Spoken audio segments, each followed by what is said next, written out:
আল্লাহর ইবাদত, কোরআনের তিলাওয়াত, দরুদে পাক, মানুষকে সহযোগিতা, আল্লাহর সৃষ্টি সম্পর্কে গভীর চিন্তা করা, এই বিষয়গুলো মানুষের অন্তরের শক্তিকে বাড়ায়।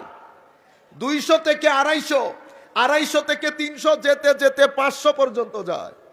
যখন 500 পর্যন্ত যায় এই শক্তি, তখন ওই ব্যক্তি রুহানিভাবে এত বেশি এনার্জেটিক হয়ে যায়। আমাদের এখানে পালোয়ানরা দেখেন না, 1 মণ ওজন উঠিয়ে ফেলে 2 হাত দিয়ে, শক্তি শরীরের প্রকাশ পায় হাত দিয়ে।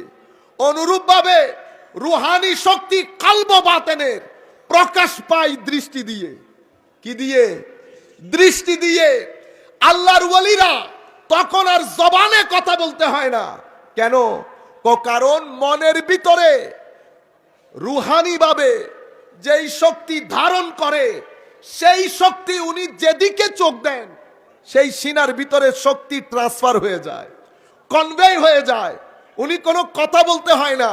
সেই কারণে মা বাবা, শিক্ষক, আমরা সবাই, আমাদের জন্য এটা অতীব গুরুত্বপূর্ণ।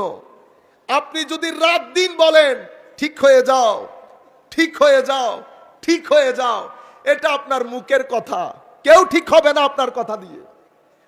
কিন্তু ভিতরে যদি আপনি পজিটিভ এনার্জি রাখেন, পজিটিভ শক্তি, নূর, যেটা ইবাদত থেকে আসে, কলব বাতেন থেকে আসে, যদি সেটা রাখেন তো কথা বলতে হয় না।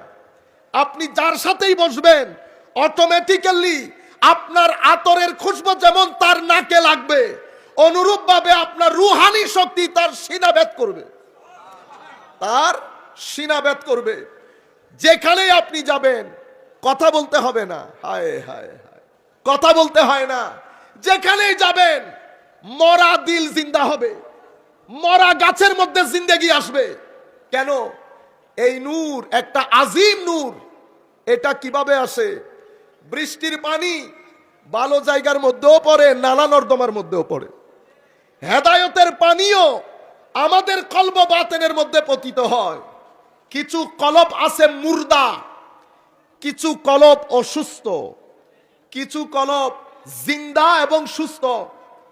তাইলে জিন্দা কলবের মধ্যে যখন হেদায়েতের বর্ষণ হয়, তখন ব্যক্তি আলেমে রাব্বানীতে পরিণত হয়। মুর্দা কলবের উপর যখন পানি পড়ে, এটা বন্দা জমিনের মতো, কোনো কাজে আসে না। আর দুর্গন্ধময় জমিনের উপর যখন পানি পড়ে, পানিটাইও দুর্গন্ধযুক্ত হয়ে যায়।